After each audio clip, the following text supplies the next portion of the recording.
আমার লাইফে কম বলে কিছু নাই, আমার লাইফে শুধু বরাবরই দুই ঈদে নতুন সিনেমা নিয়ে হাজির হন ঢাকাই সিনেমার শীর্ষ নায়ক শাকিব খান। আগামী 2026 সালের ঈদুল ফিতরের একটি সিনেমায় কাজ করার জন্য চুক্তিবদ্ধ হয়েছেন তিনি।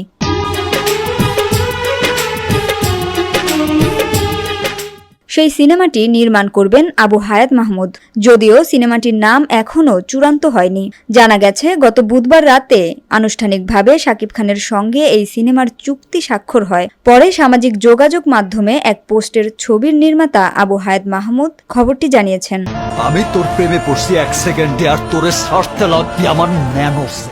এর মাঝে একটি ভুয়ো ফটোকার্ড ছড়িয়ে পড়েছে, যেখানে বলা হয় এই ছবিতে শাকিবের বিপরীতে দেখা যাবে ওপার বাংলার অভিনেত্রী মধুমিতা সরকারকে, যা নিয়ে আলোচনা সমালোচনা হচ্ছে নেটিজেনদের মাঝে।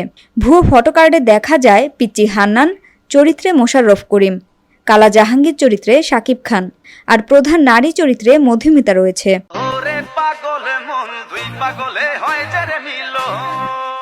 এদিকে ছোট পর্দার জনপ্রিয় অভিনেত্রী দীপা খন্দকার সেই ফটোকার্ড শেয়ার করে পরিচালককে ট্যাগ করে লিখেছেন, এটি কি কো প্রোডাকশনের মুভি?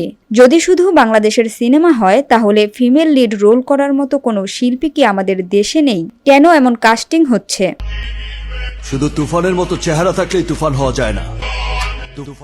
পোস্টের কমেন্ট বক্সে একজন লিখেছেন, বাংলাদেশের এত সুন্দর সুন্দর নায়িকা থাকতে কলকাতার অচল সিরিয়ালের মেয়েগুলোকে তুলে নিয়ে আসে। বিদ্যা সিনহা মিম, পূজা চেরি, নুসরাত ফারিয়া, মন্দিরা চক্রবর্তী তুষি, আরও অনেকে আছেন। এই নায়িকাগুলো বেকার। কত সুন্দর তাদের অভিনয় এবং দক্ষতাও অনেক ভালো।